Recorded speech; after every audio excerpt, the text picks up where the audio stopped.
네, 오늘은 사순절 시리즈 두 번째 선한 사마리아인의 비유를 나눠보고자 합니다. 이 사순절 기간 동안 예수님이 어떤 분이신지 그 사랑의 깊이를 더욱더 깊이 이해하고 나아가고자 합니다. 그래서 오늘은 선한 사마리아인의 비유입니다. 이 결론을 먼저 말씀드리면 진정한 선한 사마리아인은 예수님이십니다. 우리가 이 비유를 통해서 늘 예수님이 비유를 얘기하시는데 비유를 통해서 예수님은 이 자신을 나타내시고 자신의 사역과 내가 어떠한지를 드러내 주셨어요. 오늘 이 비유를 통해서 예수님을 보는 은혜가 있기를 주님의 이름으로 축복합니다. 자, 우리 먼저 앞뒤 좌우로 함께 한번 인사하겠습니다. 주님의 이름으로 축복합니다. 주님의 이름으로 사랑합니다. 네, 맞습니다. 오늘의 이야기는 선한 사마리아인의 비유에 앞서 질문으로 시작합니다. 한 율법 교사의 질문이죠. 여러분, 율법이 뭐예요? 율법, 쉽게 말하면 하나님이 사람들에게 주신 법입니다. 이 구약 성경에 보면 모세 오경이 나와요. 5개. 창세기, 출애굽기, 레위기, 민수기, 신명기. 네, 거기에 나오는 이 규례와 규정들을 잘 지키는 것, 여러분, 그게 모세 오경이고 히브리어로 토라라고 합니다. 그러니까 이 율법 교사는 그러면 어때요, 여러분? 율법에 대해 굉장히 능통하고 율법을 전하는 데도 능통하고 또 율법을 지키는 데에도 능숙한 사람이에요. 그런데 이 율법 교사들의 문제점이 하나 있어요, 여러분.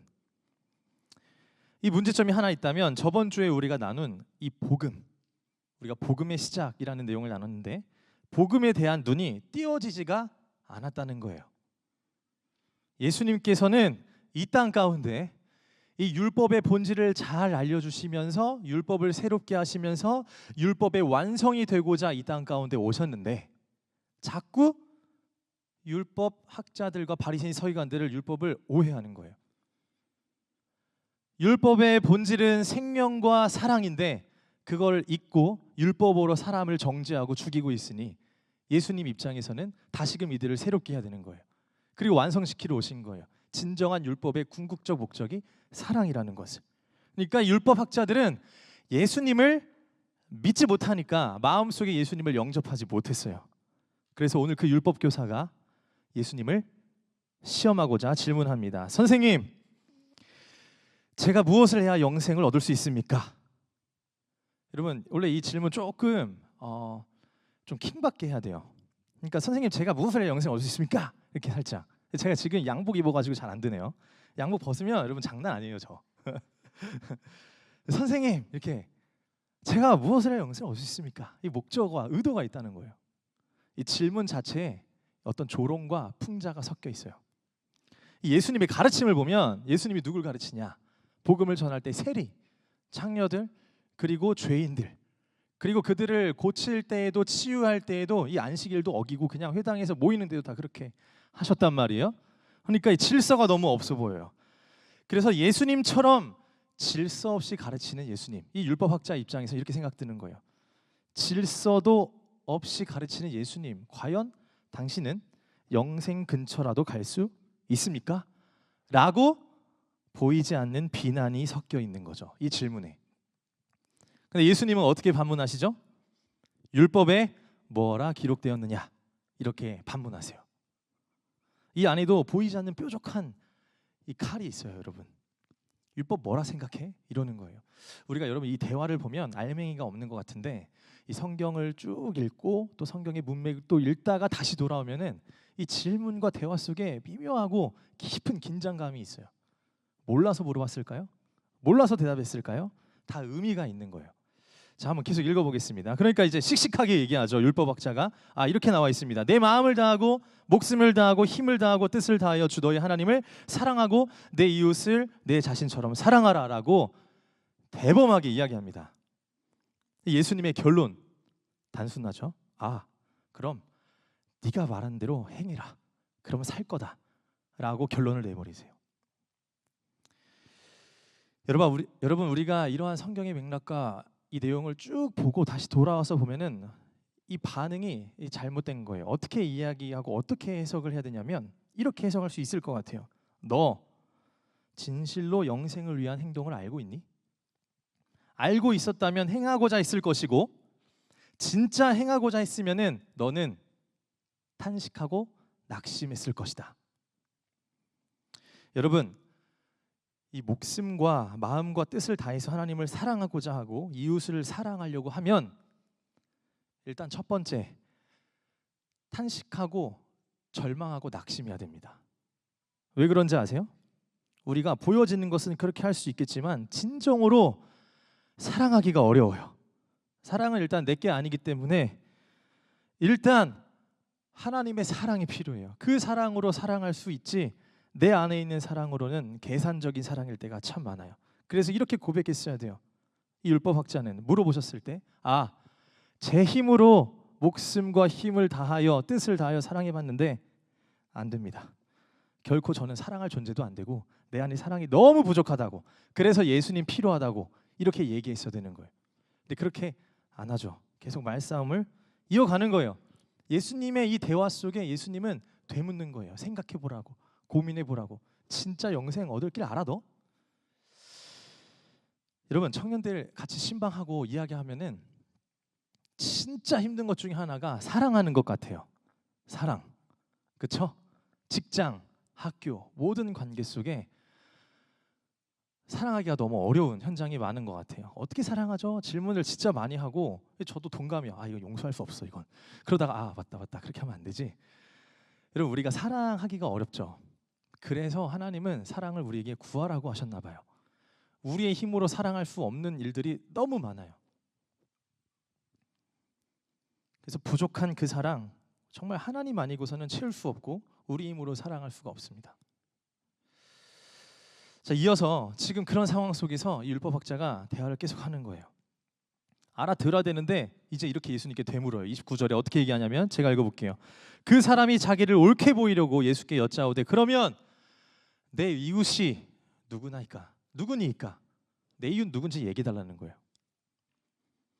자, 이제 여기서부터 예수님께서는 선한 사마리아인의 비유를 시작합니다.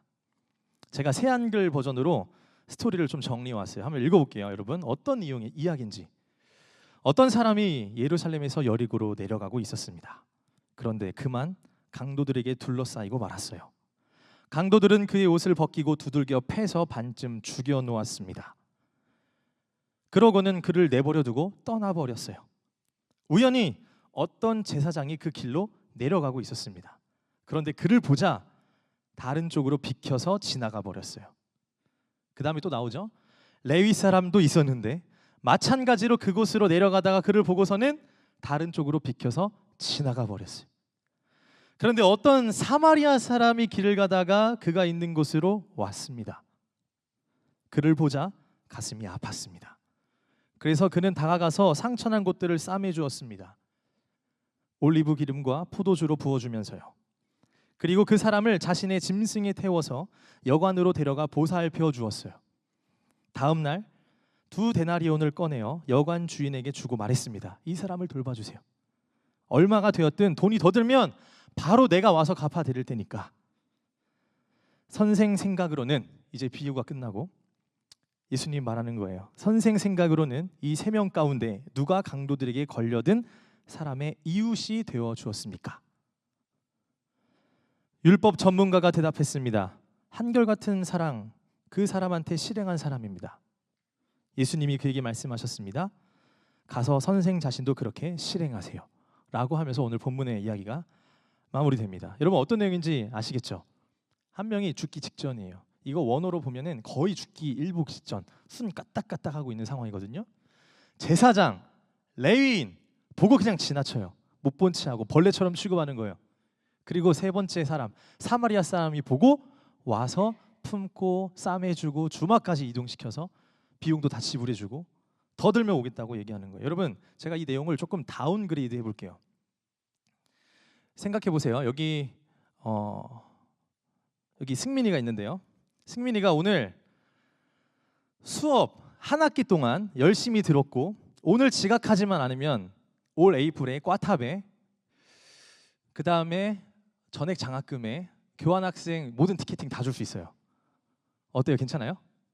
괜찮죠? 근데 이제 지각만 안 하면 돼. 지금 3분 남았어요. 근데 그 앞에 누가 있었냐면 제가 있었어요. 갑자기 제가 이렇게 다쳤어요.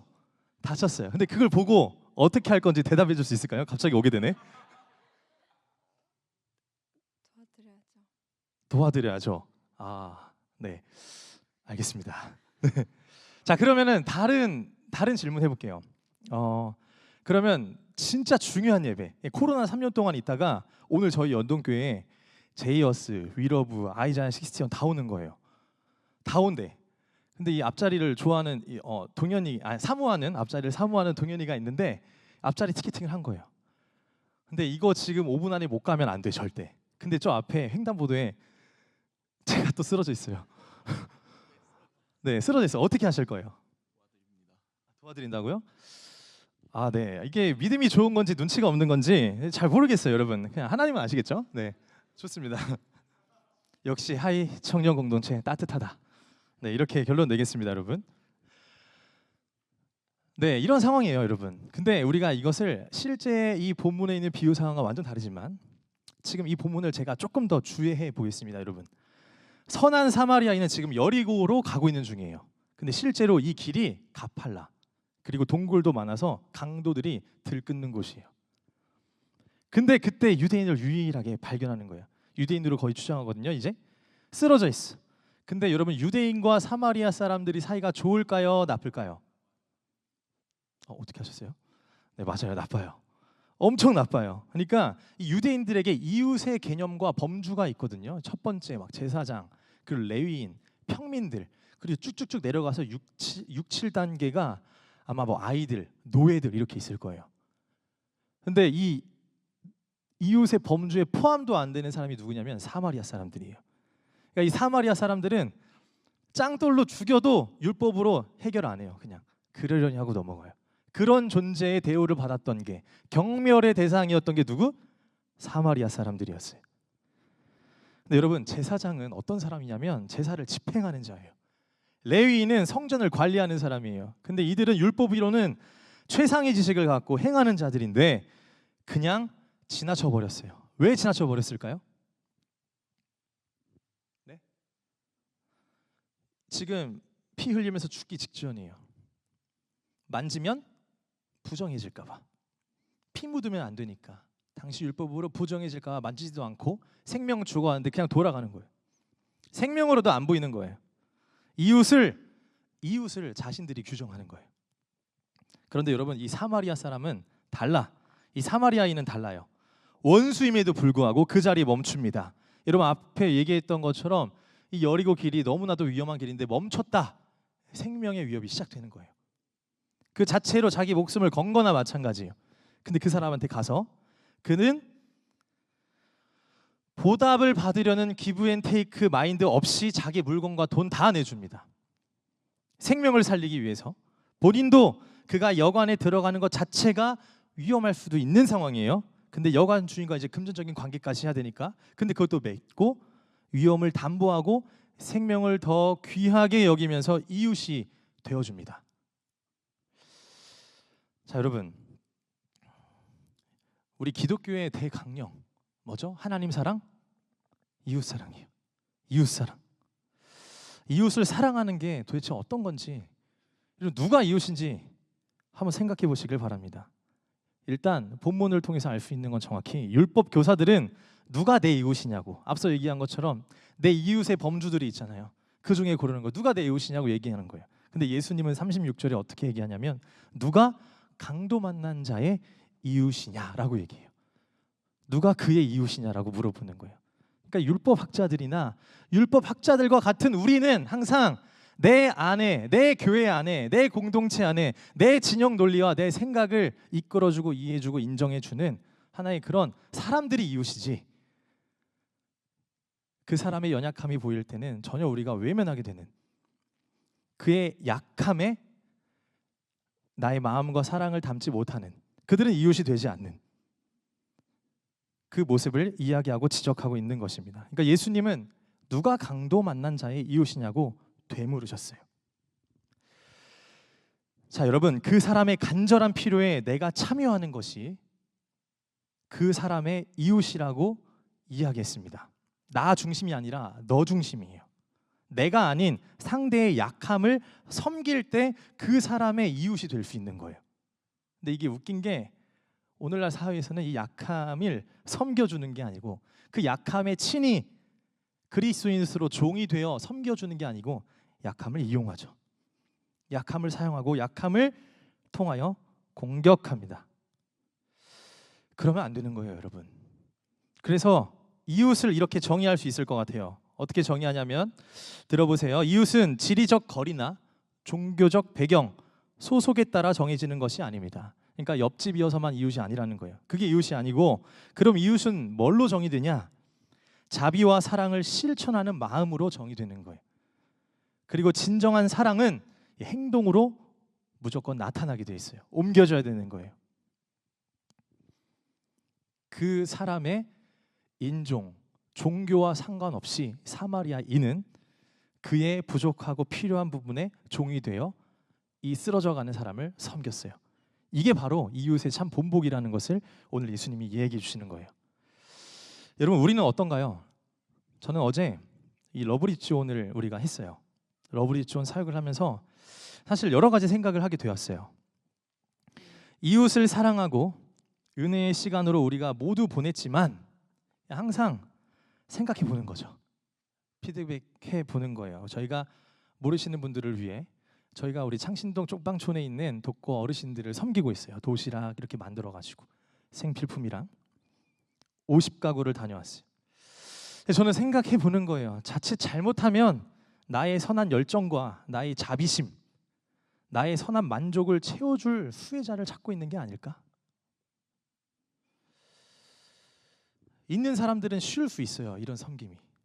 혜택을 나의 의로움으로도 사용할 수 있는 거죠. 근데 그거보다 더 중요한 건 뭐냐? 여러분, 내가 무엇을 한 게 중요한 게 아니라 그 상대방을 생각할 수 있어야 되는 거예요. 우리가 그 쪽방촌에 가서도 우리가 이거를 하고 나의 의로움이 자랑이 아니라 자기 만족에 빠지는 나의 이 자비심의 후회자를 찾는 것을 기뻐하는 게 아니라 여러분 그 사람들의 삶으로 들어가는 거예요. 어떤 어둠일까? 어떤 생각일까? 어떤 삶일까? 얼마나 아플까? 그들에게 진짜 필요한 게 무엇일까? 그러다 보니까 드려야 하는 생필품도 좀 바뀌는 것 같아요.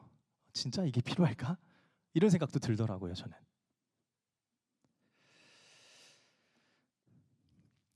여러분 항상 상대방을 생각할 수 있는 자들 되길 바랍니다.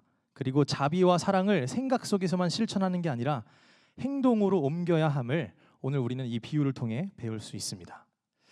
자, 그런데 오늘 이제 결론입니다. 여러분, 이 비유에 등장하는 사마리아 사람, 선한 사마리아 사람이 궁극적으로 누구인 것 같나요? 질문입니다. 누구인 것 같아요? 예수님. 말하지 않아도 다 아시네요. 두려움을 뚫고 도움이 절박한 사람을 보면서 오직 그 사람의 생명과 그 사람의 필요만 보기로 결심한 분, 원수를 사랑한 예수님이죠. 우리가 하나님의 형상으로 살지 못하고 죄로 물들어 하나님의 원수가 된 것 같은 나의 모습이어도 사랑하셔서 내 생명과 필요만 보기로 결정하신 분, 그분이 바로 예수님이십니다. 우리를 위해 목숨을 걸고 사랑하신 예수님이야말로 여러분 우리의 진정한 이웃이라는 말입니다.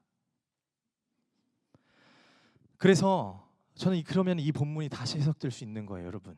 어떤 도덕적 윤리적 가치의 이웃에 대한 개념을 넘어서 선한 사마리아인이 예수님이라면 여러분 강도 만난 자는 누구예요? 그러면 누구로 해석될 수 있죠? 네. 결국 거기서 볼 때는 율법 학자이지만 비슷한 거예요. 우리가 누가복음 15장 첫째 아들, 둘째 아들처럼 결국 율법 학자이지만 율법 학자와 같은 내가 생각이 나야 되는 거예요, 여러분. 여러분 마찬가지예요. 우리가 먼저 강도 만난 자였어요. 죄의 여러 가지 창과 칼에 베이고 어둠의 결박 속에 허덕이고 죄로 무너지고 그 창에 찔려 만신창이가 된 자, 그런 자가 사실 여러분 나입니다. 나. 여러분 이런 사람들은 어떻게 구원받을 수 있을까요? 구원자가 오기 전에는 절대 회생 불가입니다. 자력 구원 안 돼요. 여기서 자력으로 스스로 구원할 수 있는 사람 있나요? 없습니다. 여러분, 내가 누구인지를 아는 것을 인식할 때, 오늘 질문하시는 거 예수님, 너 진실로 영생이길 원하냐 알길.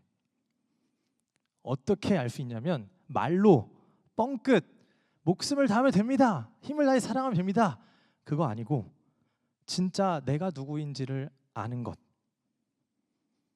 그것을 스스로 인식할 수 있을 때, 하나님이 열어주실 때 인식할 수 있을 때, 그때 우리는 예수님을 향해 손을 내미니까 그때 우리에게 구원이 임하는 거예요. 행하는 걸로 답할 수 있는 것이 아니라 내가 어떤 존재인지를 먼저 생각하는 것부터 일어나는 진정한 구원의 갈망함, 그것으로부터 시작되는 거죠. 그때 여러분, 예수님이 진정으로 이웃이 된다는 사실을 깨닫게 됩니다. 사랑하는 우리 하이 청년 공동체 여러분, 강도 만난 자가 왜 내 모습인지 여러분이 한번 대입해 보시며 기도하고 묵상해 보시길 바랍니다. 이번 한 주가 저한테는 되게 힘든 한 주였던 것 같아요. 여러 가지 일들이 있었는데 여러분, 교회 안에도 좀 괜찮고 좀 밝은 친구들끼리는 끼리끼리 잘 놀을 수 있어요. 근데 그렇지 않은 사람들을 보면은 어두워서 보이는 사람도 있잖아요. 엄청 힘든 사람이 많아요. 그리고 밝아 보이는 사람도 사실 어두운 사람이 많아요. 이런 상황 속에서 이 설교를 준비하면서 우리의 모습이 강도 맞은 자와 같다라는 생각이 들어요. 죄, 공허, 허무, 패배주의, 트라우마에 이 너무나도 많이 베어버린 우리의 모습을, 이 허덕이는 모습을 봅니다. 확실하게 얘기할 수 있는 건 여러분, 자력 구원이 안 된다는 거예요. 그리고 우리는 내가 얼마나 아프고 연약한 존재인지 알 때 예수님께 손 내밀 수 있거든요.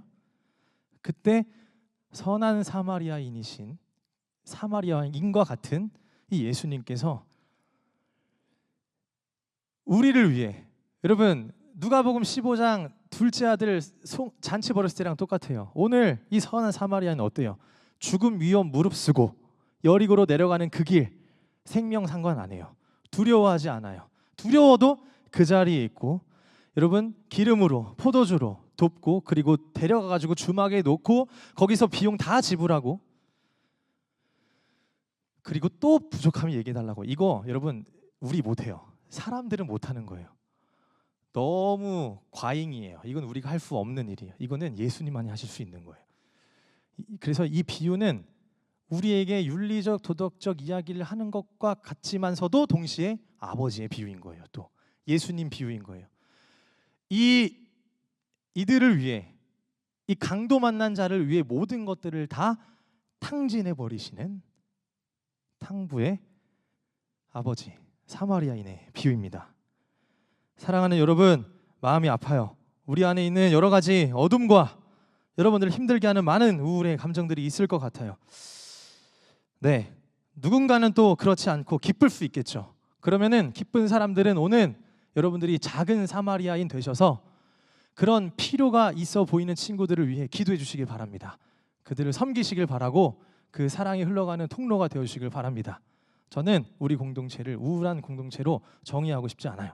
이거는 요즘 우리에게 있는 다 패시브 같은 거예요. 여러분 두려워하지 마시고, 우리 안에 있는 여러 가지 침체의 이유들, 우리를 괴롭히고 있는 영들, 그런 것들을 우리 함께 기도하면서 이겨나가는, 무엇보다 자력 구원이 아닌 사마리아인 되신 예수님의 십자가로 회복되어지고 구원이 임하는 우리 모두가 되길 주님의 이름으로 축복합니다. 우리 이 시간 이 찬양 부르시면서 함께 기도하는 시간 갖겠습니다.